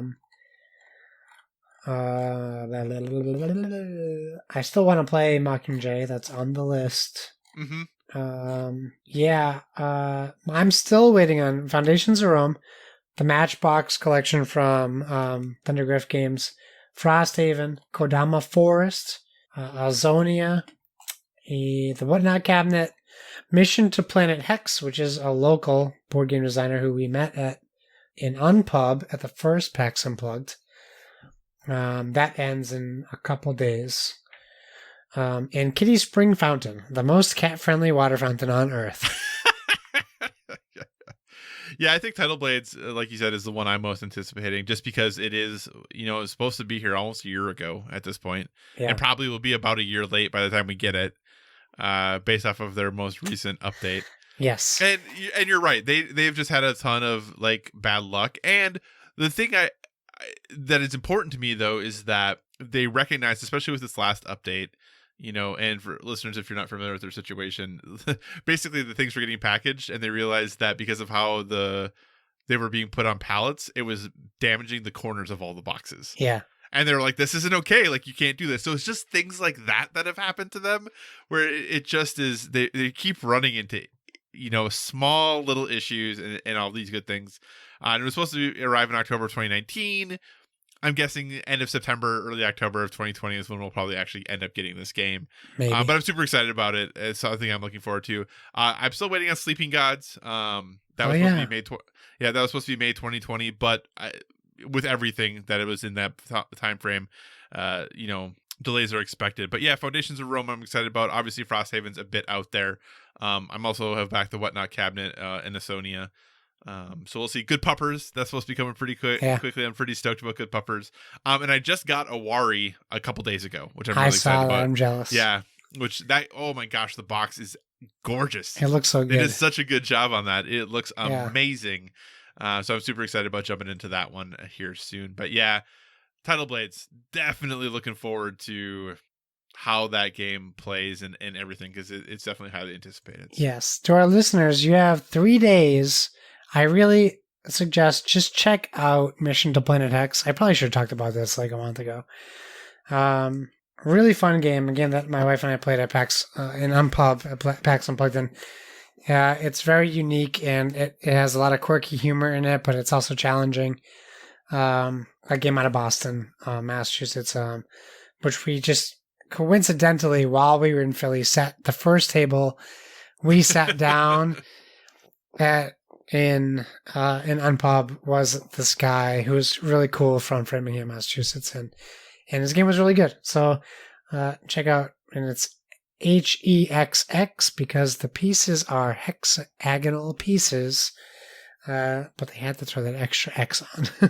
But it's very cool, and yeah, I don't think I'm in a lot for an investment. I'm pulling it back up because I don't want to just like recommend a game to people and not tell them the price, because that would be weird. Giving them some information would probably be helpful. I'm in at $30 for a copy of the game. At all. Yeah, and they're already well over their budget, so it is happening.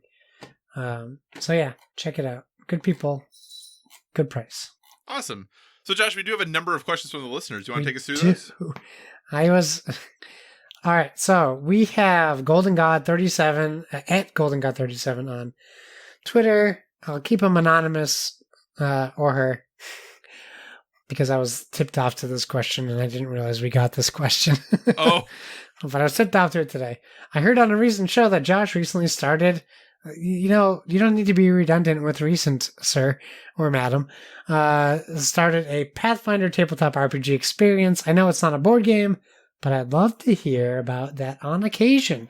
Now, let me say real quick, it's fine that they said recently. Be nice to people who ask questions, Josh. But, I probably should be nice to random people. I have no clue who they are on the internet. Yes. I mean, just strive to be better with your grammar, though. We strive to be better, so you should too.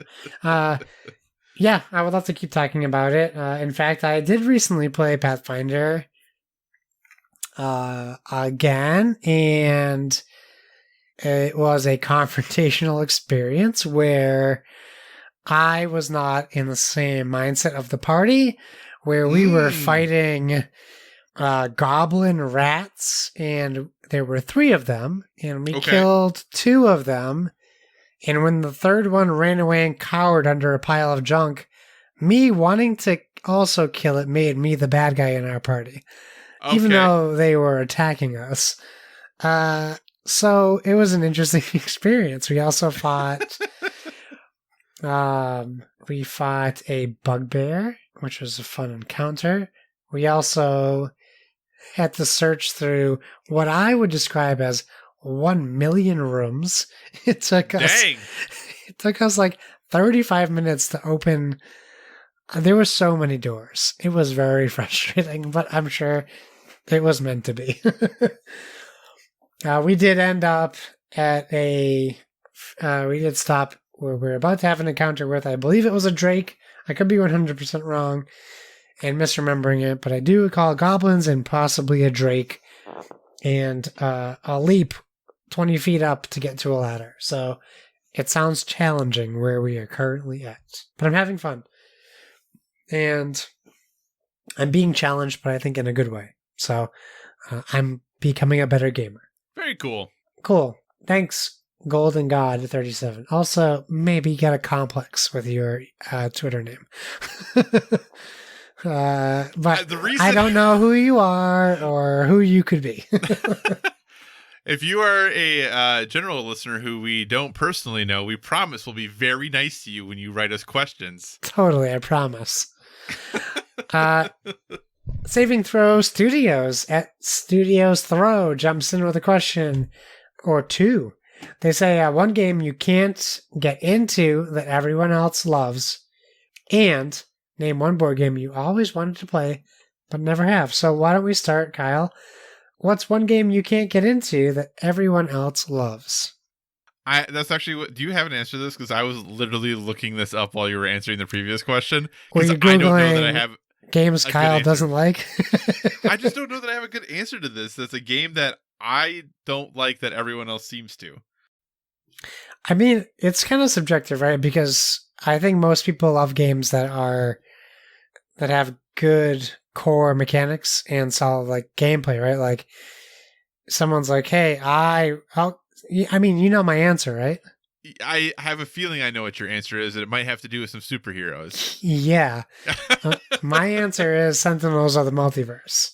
Right. And if I am being forced to make a saving throw and I rolled a 1, I would have to tell you that it's because the art is the worst art I've ever seen in a board game ever. And art is important in board games. It is. It really is. I'm literally looking through the top 100 games list on Board Game Geek and just going through. Love it. And I'm like, well, or like, yeah, I love it or haven't played it. And so I'm on over 200 now, and I haven't found a game that I'm like meh about yet. You know, this is.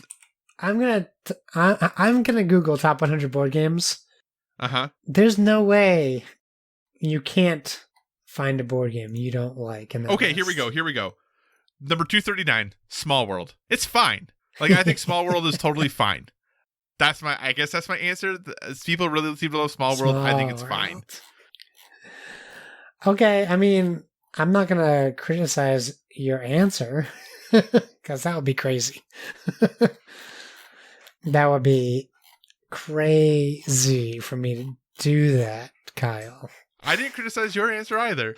No, I'm not doing it. I'm just hinting at there has to be. So what's one board game that you always wanted to play but you haven't, Josh? Oh, I think that's probably Cosmic Encounters or Twilight Imperium. Yeah, Twilight Imperium is definitely the answer for me there. That is a game I would really love the opportunity to play. So, but seriously, Josh, let's do that top 100. Are you telling me there's a game on there that you're like meh about? Twilight Struggle. Santorini. I love Santorini. You love it? Well, I really, it's not like fine. it. It's really. Oh, it's better than fine. Okay, it's better I like it more than I like Small World. I think it's just fine. Summoner Wars. I mean, I could definitely find games in this list. I'm not criticizing you. I hope I've been very clear about that. That's fine. You can love your Small World. That's cool. Yes. I actually don't hate Small World. I played Twilight Struggle on PC. I haven't played the physical board game, but the Steam game. No, thank you.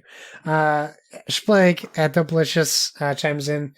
What about every so often choosing a mechanic / type of game and giving a few classic / must-owns versus worthy newcomer discussions? I saw a post about Men at Work, and I've been interested in that, and Tokyo Highway, but own Meeple Circus. Fairly similar dexterity games. Can they each hold their own in limited space / money / time collection, or deserve a spot? I mean, really, how many engine building more cause some of my favorite games can you own? I think we have definitely done this in the past, right? That's a lot of questions in one question. Right. We have definitely done we tried doing the classic versus new classic. Yeah, in the past, which I'm okay with revisiting for sure. I would argue that Tokyo Highway is incredibly different than Meeple Circus, and for me, they both fit in my collection. They're both. While I get that they're dexterity games, I'm giving you permission, like to buy Tokyo Highway because it is incredibly different than Meeple Circus. Yeah. Not only aesthetically, but gameplay wise, and they 100% feel like different games. And I would argue Tokyo Highway is 10 times more challenging than Meeple Circus in a good way. It's tension building, it's stressful, it's fun. Tokyo Highway is a game that will not leave my collection, and I think Meeple Circus will probably stick around too. You could probably make the argument that you don't need Catch the Moon if you have those two games, though. But I was just going to ask you if you prefer Tokyo Highway or Catch the Moon. I mean, Tokyo Highway is not for anyone. Like, not for anyone. It's not for everyone. It's not for everyone, right? Like, you need to be in the mood for Tokyo Highway. It is certainly not a filler game. Right. It takes 10 times longer than Catch the Moon. So it definitely, and even Meeple Circus is way longer than Catch the Moon. Catch the Moon is a 20-minute game. So they all have their own spots. You can be a dexterity game owner. That's okay too. How do you answer all these questions, Kyle? So yeah, I think the idea of doing like, our favorite deck building game, our favorite drafting game, our favorite worker placement game is totally something we could do. I think that is an excellent suggestion and something we could look at doing in the future. As two people who have board game collections that are bigger than we both want them to be. Yeah. Well, I should say want them to be, have room for them to be. it's very hard for us to not encourage people to buy games. But I would agree that Tokyo Highway is kind of its own thing. Men at Work is a game I'm not super familiar with. But if you like dexterity games, go for it. And I would 100% agree about the engine building situation, that when you find that mechanism you're in love with, it's really hard not to just buy all of the games in that genre. Yeah. And because they just all add like something a little different and stuff. So, that's fine. Just do it. Just buy the games you like. That's totally fine. There's nothing wrong with that. But having a little bit of diversity in there can be good, because not everyone's going to like the same games. But yeah, I do like the idea, though, of picking mechanisms and kind of going from there. That is something we will look at doing in the future. Yeah. Cool. All right. Well, we're going to wrap things up here with our well-rounded life recommendations. Obviously, we're a gaming podcast. Today, a board gaming podcast. But we do want to give you one other thing that we're currently into that's helping us live that well-rounded life. Josh, I'm hoping yours is not what you actually have written here. Just so a what is your placeholder. recommendation for a well-rounded life? So my recommendation for a well-rounded life is prank your significant other. Oh, gosh. Add some spice to your life. Over the past 2 weeks, we have a shower head that has a removable handle, which I installed at the beginning of, the end of last year, the beginning of this year. I don't know what came over me, but I was looking at it while I was showering, and I thought it'd be really funny if I raised this all the way up and turned it facing the sink, because in our house, what we typically do is move the shower curtain enough to put our hand in, turn the water on, turn the shower head on, and then wait till the water is to the temperature we want. Right. We don't just get in the shower and turn it on like a heathen. Right. Yeah. And my wife caught on the first couple times I tried it. Like, nice try. What do you think you're doing? Blah, blah, blah. Well, yesterday morning, I jumped in the shower before I took a walk with my son to CVS. No, this morning. It was this morning, not even yesterday morning. That's how time works now. Yes. So we get up early. We had to go to the market today. So I said, hey, well, I'll go take Jameson for a walk to CVS. We'll come back and then we'll go to the market. You take a shower while we're gone. So of course I turned on the shower. I took my shower. I'm going to pull up her text message because she texted me while I was at CVS. And I had to lift it up so I knew it would get over the shower bar and the curtain. Right. And I just get, 20 minutes after we left the house, a text that says, "You're a jerk. The bathroom floor is wetter than I am." It also sprayed the electrical outlet. So I knew I was successful. Nice work. Nice work. But while I'm sure at the time, I know she laughed, and it was fun for us to be fake mad at each other. Don't do something that's going to be hurt somebody, right, or cause anyone physical harm, mental or physical harm, but have some fun, do something cute and clever that isn't, something innocent. And I told my son on the way home, I was like, when you get home, make sure you walk in, and when you see mommy, say, "I heard daddy got you wet," and then just move on from there. And that's what he did. And of course, she left the bathroom floor covered in water for me to clean up. So I also got pranked myself. Which I will say is appropriate. Yeah. The appropriate response for so her. Prank someone you love. Prank your significant other. Do something innocent. Don't go crazy. But have some fun in this crazy world and time we live in. Do something interesting and spice it up a little bit. That's awesome. That's very cool. My recommendation is something, I guess, less fun. So back in the day, Josh, did you ever watch the Eco Challenge when it was on in the early 90s? Early to mid-90s? I'm going to have to Google it because you say it, it sounds super familiar. And it might even be mid to late 90s. But anyway, the Eco Challenge is an 95. adventure race. Yeah, an adventure race that was created by Mark Burnett. He went on to create this little show called Survivor. And I think that's actually why the Eco Challenge stopped, was because he got super successful as Survivor.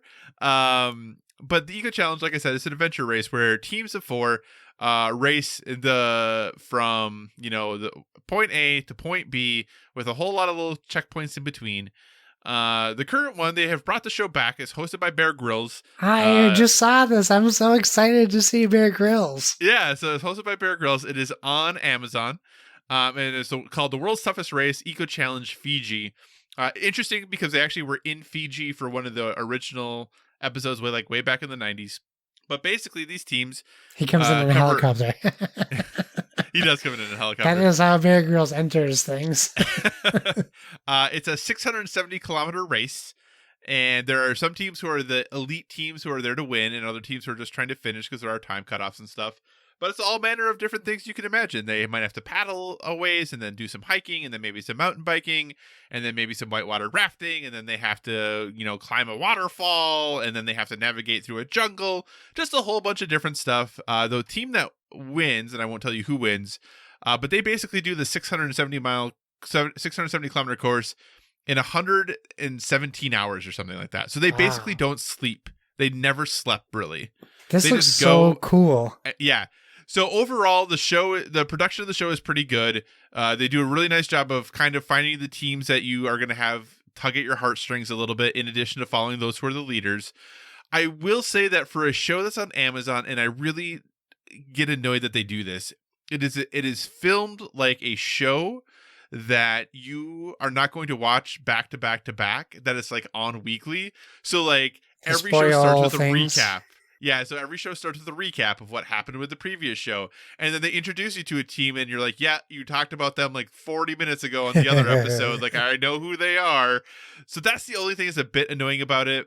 But other than that, just seeing what these teams do, hearing the stories of the people who are involved in these teams and what they're trying to do, really, really cool. And just seeing all the stuff and literally seeing people get to both their physical and emotional breaking points and finding a way and the grit and the resilience and the resolve to push through that. And it's really kind of inspiring to see these people put everything out there and just lay it all on the line to be to give this a shot in what really it probably is the world's toughest race. So like I said, on Amazon, not the best. Like I said, there's some issues I have with production of it overall, but just seeing the people getting connected to the teams, pretty great. I highly recommend checking it out. Awesome. Josh, what do you say we wrap this up? Let's do that. Thanks for joining us, everyone. In addition to finding us on Twitter and Instagram at Board with Fiji, you can find us on Facebook at facebook.com/boardwithfg. So feel free to give us a 5-star rating over there. Also, if you want to communicate in the more long form, or you're just not feeling social media, please feel free to email us at boardwithfg@gmail.com. We also tag all of our stuff with hashtag boardwithfg. So please use that hashtag as well on all your social media. And whatever podcast service you're listening to us on, we encourage you to give us a stellar rating. That is, whether you're downloading us from the PSVG feed, the Dice Tower Network feed, or our very own standalone Board with Video Games feed. We're big in Zimbabwe, baby. We are. You can find me on Xbox Live and PlayStation Network at Why So Serious. That's SIRRIUS. Kyle, where can people find you? So you can find me on all the usual places: Twitter, Instagram, PlayStation Network, Xbox Live, Board Game Geek, all at Psychocross, CYCOCROSS. As a reminder, MetaFall is going on now, so please go to bit.ly/MetaFall2020, bit.ly/METAFALL2020 by 11:59 p.m. Eastern Time on Sunday, August 29th to enter to win. We love to see a ton of entries and for you to win some awesome prizes. As always, if you have suggestions for future topics, be sure to reach out to us on the social media, because we want to talk about what you want to hear about. And remember, everyone, whether it be board games or video games, never stop gaming.